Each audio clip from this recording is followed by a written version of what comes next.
The purpose of this is to address the recent Falconi decision by the Supreme Court.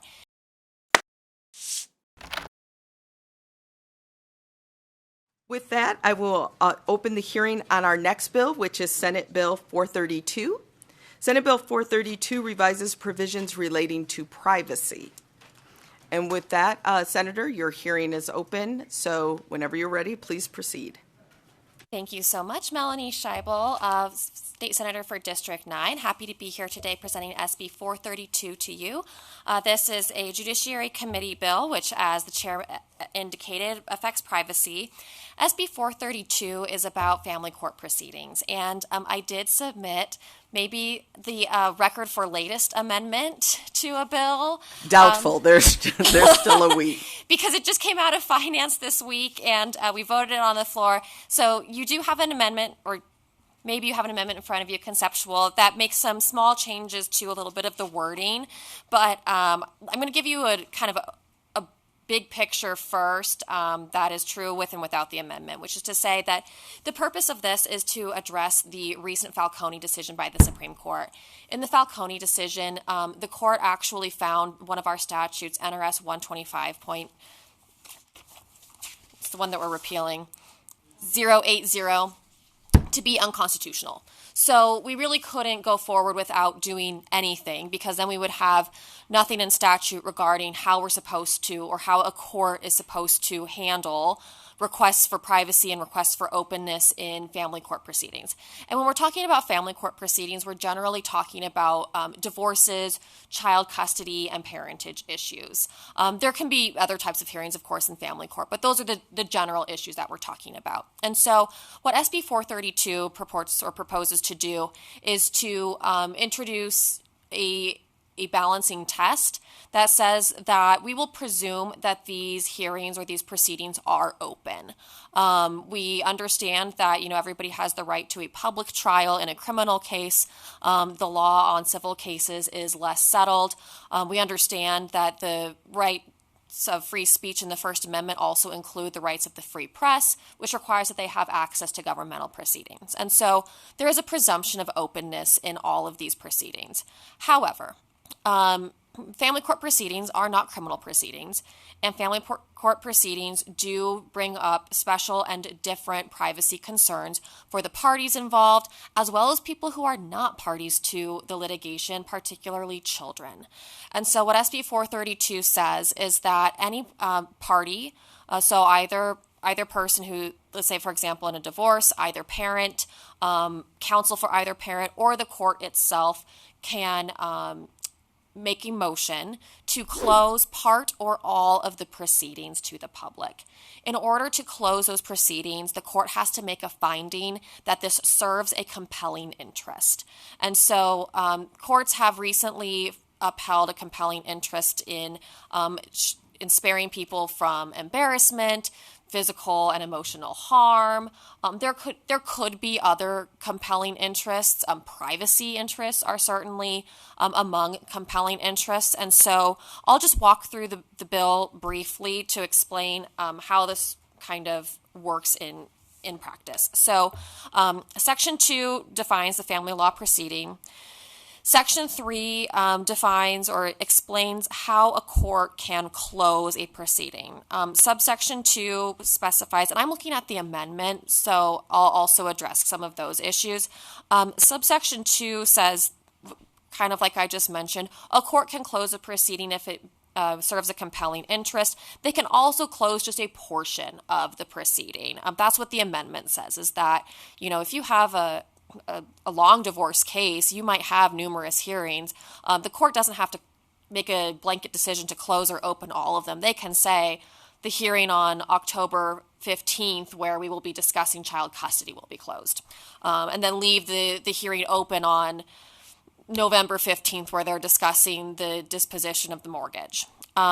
Subsection 3 identifies the factors that the court is to consider when determining whether or not to close a proceeding or a portion of a proceeding. We added in subsection A for the presumption of openness because although it is already indicated in subsection 1, I think it was important from a policy perspective just to include it in the considerations so that there's an appropriate balance. The second consideration is the best interest of the child. This standard is utilized frequently throughout our legal system. It's utilized in a lot of guardianship and custody cases. So best interest of the child is a term of art to do exactly that, do what is best for a child. It also includes, they're also supposed to include whether failing to close the hearing would likely lead to the violation of a law. Think of HIPAA. If not closing the proceeding would likely violate HIPAA. That should be a consideration of the court. And we added in some language here in green to indicate that the court should first consider sealing the records, because there is a difference between having access to a written record versus being able to watch a proceeding in open court. And so if you can seal the records and admonish the parties not to share the information publicly, and that's possible, then that should be the court's first option. Subsection C would become subsection D. I missed that one. And that goes back to what we were talking about before. In addition to the general best interest of the child, courts have found that suffering undue embarrassment and any other physical or emotional harm is a compelling state interest. And then subsection 2, of course, is the right of privacy. Subsection 4 is what the court has to do when it makes this decision. It has to actually, the purpose here is to require the court to actually issue a finding. So something in writing that says that there was a substantial probability that a compelling interest would be harmed without closure, and that there were no alternatives to closure, and how the closure is narrowly tailored to protect the compelling interest. So, for example, that would be something like a narrowly tailored decision would be closing part of the hearing and not the whole hearing, sealing the record but not the hearing. It could even be, judges have a wide range of discretion. It could be allowing the judge to open the proceedings but not allowing people to record it or something like that. And then in subsection 5, it describes what the court's supposed to do if it does decide that it's going to close a proceeding, and what that means to close it, because we don't have a single definition of what a closed proceeding is. So as it describes in subsection B, that means that the only people who are allowed in are officers of the court, the parties, counsel for the parties, the witnesses, and basically immediate family members. And all of that is subject to subsections 6 and 7, which are basically the two opposite sides of the same coin. Subsection 6 says you can still exclude any of those people in subsection B upon a motion, and subsection 7 says you can include somebody who's not listed in that list in subsection B upon a motion. Subsection 8 clarifies that a person who is allowed to be at the proceeding is not also allowed to record and distribute it, except as agreed by the parties. And if they violate that agreement, they have to cease and desist from the conduct and remove that video or recording from public access. Section 4 Section 3 related to the hearings and proceedings themselves, so generally hearings or trials. Section 4 pertains more specifically to documents or records. I won't go through the whole thing. I can if anybody asks me to, but I think I know you guys can read. But I don't know if I can understand all of it. So we'll come back if we need to that section. Subsection 4 indicates that the court can unseal a record. This is important because, again, you have to kind of remember that in a way we're starting from scratch here. If we're repealing the current law because it's unconstitutional, we got to set up this whole system. And so the court can unseal a record if, they previously decided that a child's, mental health diagnosis was supposed to be sealed because that's nobody's business. And now, we're 6 months into a divorce proceeding and there's another party who needs access to that information in order to make some kind of determination for good cause that can be unsealed and shared with another party. And in order to have those documents unsealed, that's what Section 5 indicates. The person who is seeking the unsealing has to show that that it's not what they're seeking is not confidential by law. They're not seeking to violate HIPAA, anything like that. Subsection C says that they have to explain what their interest is in opening the records, but it leaves the discretion up to the judge to determine whether or not they will allow that record to be opened. The statute does not indicate in this instance what the amendment does is it removes not the standards, but is less prescriptive for a judge. Instead of telling them that these are reasons that it's okay to unseal a record and these are reasons that it's not, it leaves it up to the judge. So the person has to give a reason, but it's up to the judge to determine whether that reason is legitimate, whether that reason is acceptable, whether they will accept that reason. And of course, they cannot unseal a record where, again, that would create a substantial risk of undue embarrassment, physical or emotional harm. And then Section 5 is kind of a backstop, I would say, of this statute to say that if all of these other safeguards fail and somebody accesses somebody else's private information through a family court proceeding and then publishes that private information, they can be charged with a Category D felony. And that concludes my presentation. I'm happy to answer any questions. Thank you so much. We will start questions. Our first question is from Assemblymember Cole. Good morning. Thank you for this. I actually went and I pulled that case, so it was very, very interesting constitutional reasoning, so I liked it. So my question is just the interplay with Section 4, where we're talking about the court records that must be open to public inspection. So, the final order, those kinds of things, are those still going to be available for court cases? You can see the ultimate outcome of the thing, and only like the very small portion that might be sealed, like one particular hearing, one particular person's testimony, that will be sealed. Is that correct? Melanie Schieble, for the record, yes, that is the intention, that they can seal, like you said, an individual record or an individual person's testimony. Thank you. Thank you for that. I believe that's our only question. So with that, I will go ahead and open it up for testimony, beginning for support testimony here in Carson City. Not seeing anyone. Thank you. Then I will open it up for opposition testimony. Good morning, Tia Smith, TIA, SMITH, Policy Attorney with ACLU of Nevada. ACLU of Nevada is part of the Nevada Open Government Coalition, and SB432 risks limiting public access to records and hearings in ways that will lessen accountability. So this bill really needs to be narrowly tailored to ensure transparency and uphold the public's right to open courts. But we do appreciate that there are amendments being worked on, and we look forward to reviewing those. Thanks.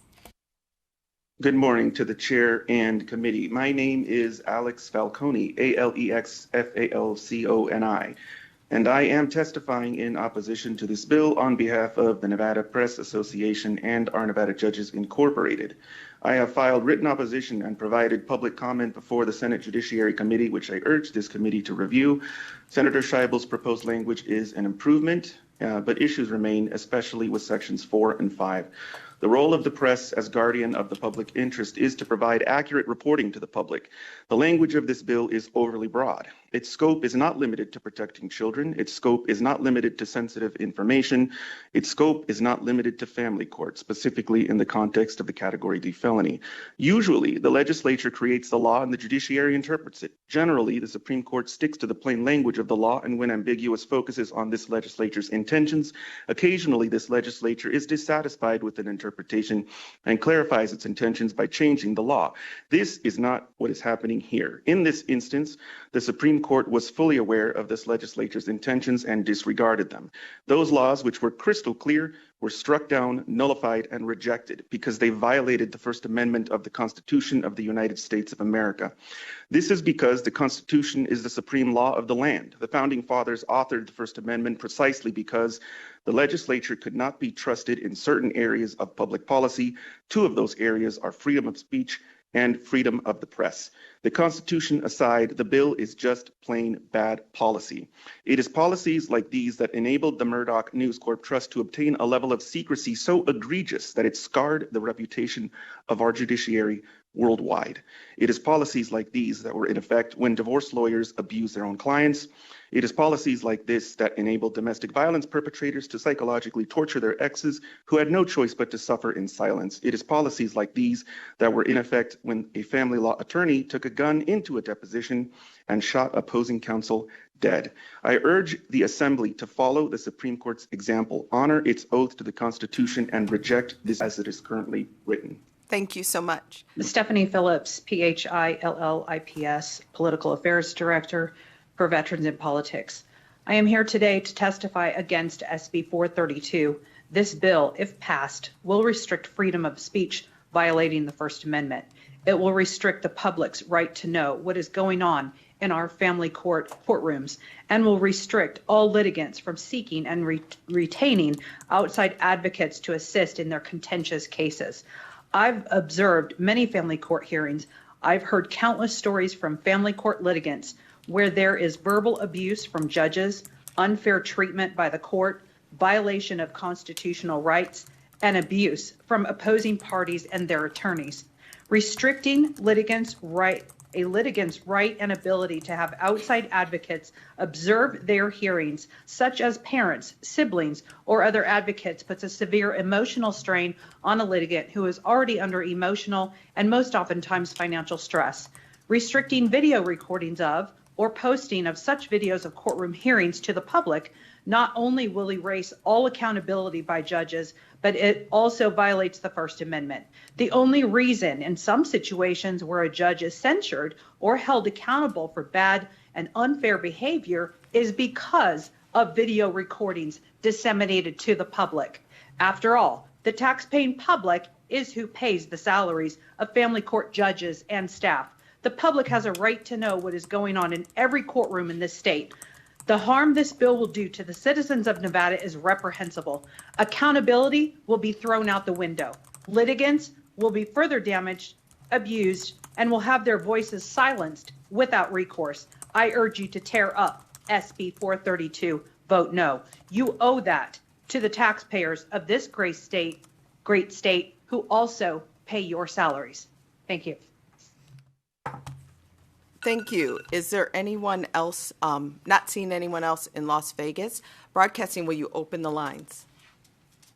Chair and members of the committee, this is Cody Gamble for the record, CODYGAMBLE.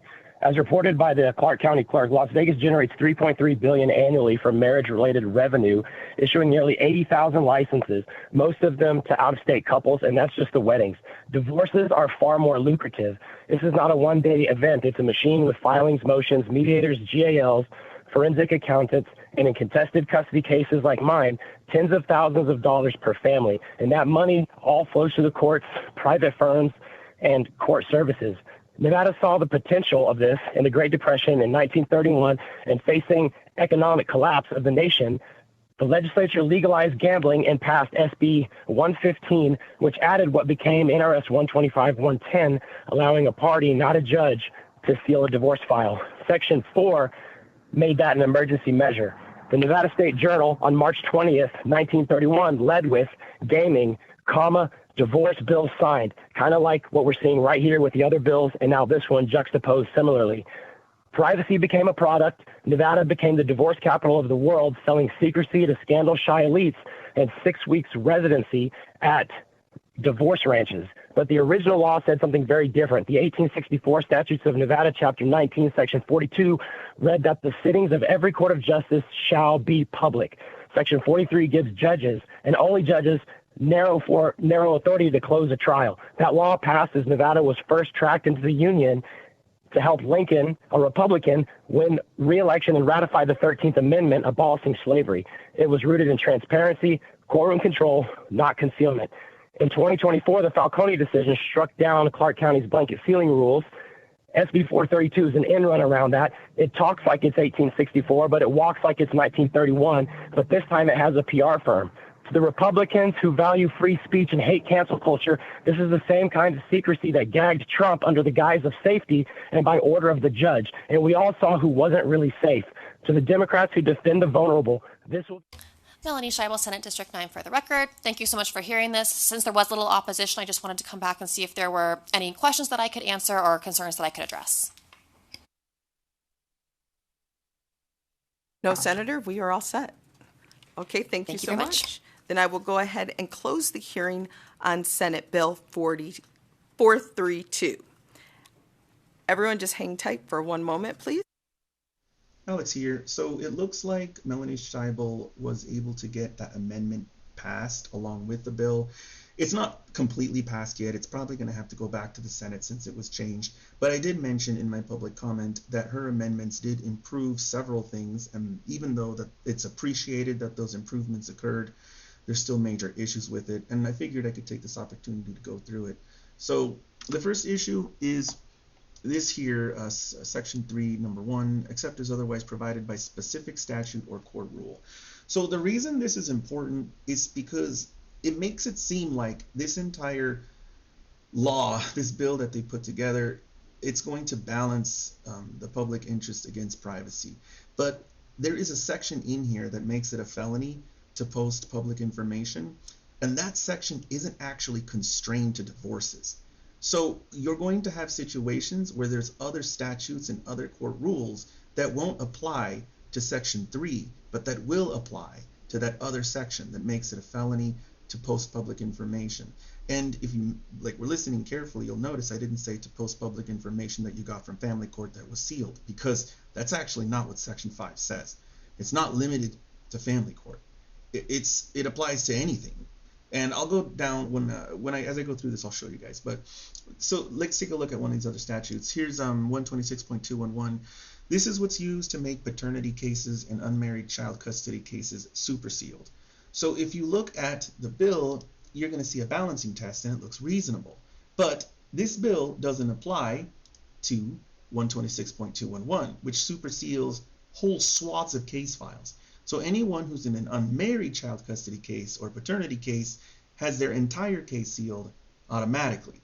And if you take a look at this, you would think, okay, well, this bill doesn't apply to that case. No, that's not true, because Section 5, which makes it a felony, is not limited to divorces. So this is one of the things that I think the legislature, I would like to say, isn't paying attention, but I think they probably are aware of it and actually like it. I mean, that's one of the reasons why we had these statutes in the first place, the ones that I had struck down, is because the legislature liked them. They sealed and closed up most of family court. So there's this other rule, EDCR 5.304, and this is something that it looks like it won't get in our way as the press, but it definitely will get in the way of litigants. And one troubling thing about this is, I mean, based on this rule, lawyers don't appear to be able to talk to the press about anything, especially if it's a paternity or an unmarried. No, actually anything. This doesn't even talk about sealed stuff. It just says they can't discuss issues, proceedings, pleadings, or papers. So anyway, this rule, again, harmonized with Section 5, which is what makes it a felony. That's another concern. So here's one of the good things that they added, and that's Section 3, Number 2, which makes it clear that the court can exercise its discretion to close a portion of a proceeding.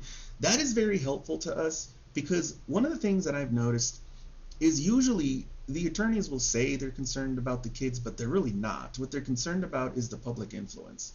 And this idea that you can close a portion of it doesn't really solve that problem, because if they only close a portion of the hearing, we're still there. And so our influence is still having an impact, and it's frustrating that particular attorney. So if we can get it to where judges are only willing to close portions of proceedings, most attorneys just lose interest. What they really want to do is close the entire proceeding. And with this language in here, it'll help us get access to, I would say, most of the proceedings. This is basically what's been happening ever since the Falconi decision already.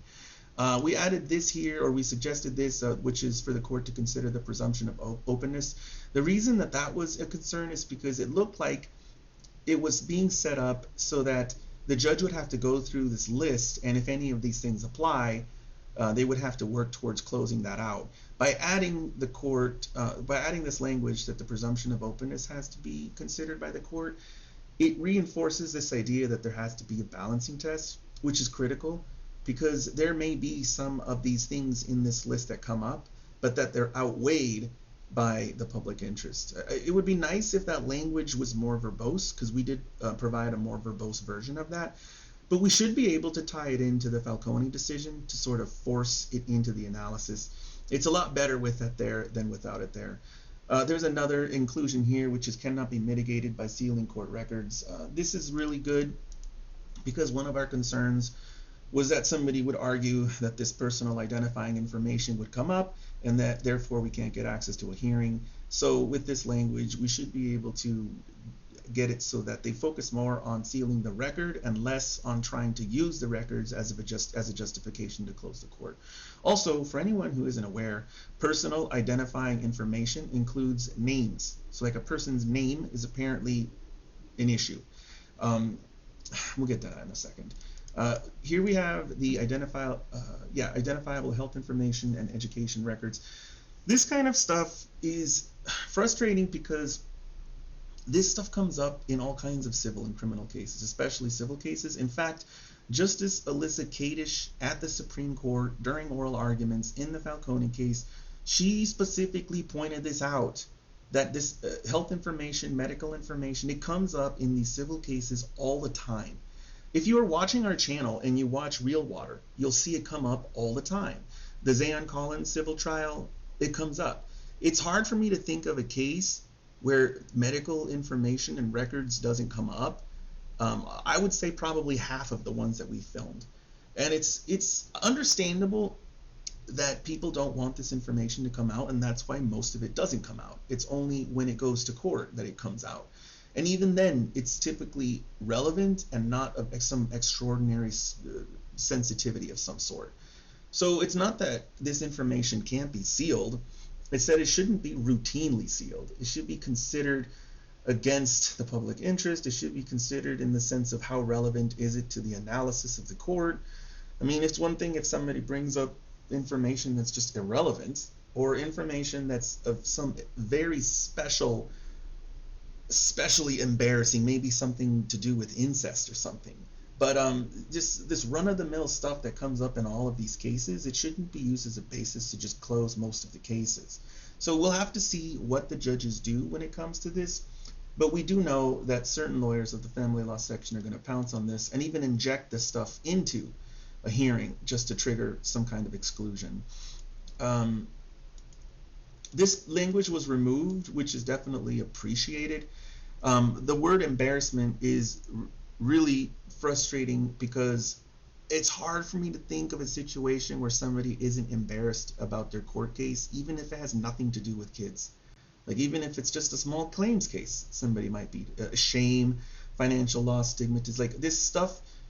Financial losses, especially, like why is somebody losing money? Because they weren't acting the way that they should, and so they lost a lawsuit, they were being dishonest. Like these were removed, which is definitely appreciated, and embarrassment, which was changed to undue embarrassment. But this type of stuff was able to be considered under the Falconi decision anyway, so it's not hard to guess what they're likely going to do with this language. But I'll have to see when we actually start, getting into these cases, and it still has to pass, and get signed by the governor. It's just because it passed this committee doesn't mean that it's, completely passed the legislative process. Closure tailored to protect the compelling interests, that was important to us because we were not seeing where that was included. I think they may have just moved that language, but it was important for it to be clear that if there is some kind of sealing or closing, that it's narrowly tailored. Oh, this was a nice thing too that we changed. So one of the things that I noticed when I would go in and film is that so many people would be excluded, even family members. And I guess the way that it was set up, the only family members that could get in were parents. So it must be, wait a minute, I wonder if that even was used to exclude grandparents or the siblings of the parties. So like aunt and uncle of the children. Okay, parents of the parties. Okay, so the grandparents. Okay, yeah. Now it's changed so that aunts, uncles, nieces, nephews. Basically, it widens the family circle, and that's something that hopefully they'll actually follow, and I shouldn't see as many family members being excluded. It looks like they're blocking access to closed portions of hearings and trials, which is fine. It looks like people with access can't distribute them, which is fine. And it looks like okay, this is a cease and desist process, which is definitely going to get given to little people. It's unlikely this will get used on the press like the RJ, but I can totally imagine them. Actually, I don't know why I said that, because of the NAPSO lawsuit. If you're bored, you can watch a NAPSO lawsuit. The RJ published something that they said they weren't allowed to have, and then they tried to sue them to get them to unpublish it. So for all we know, maybe newspapers will be getting notices to unpublish stuff that is given to them. We'll find out. This section here, it's basically mirroring the, I think it's, hold on a second. It partially mirrors the existing divorce statute that seals a bunch of stuff on demand, but it is definitely better. So there's a list of,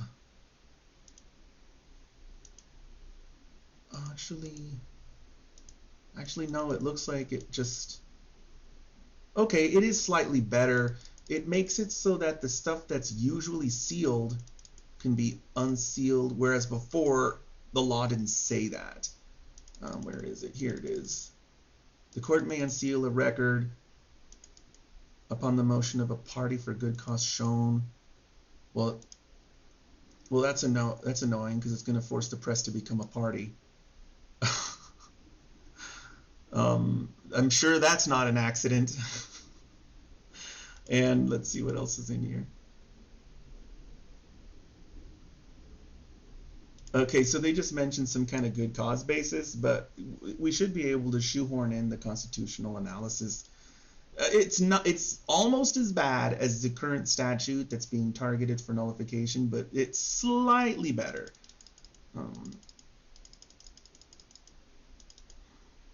And then here's section 5, guys.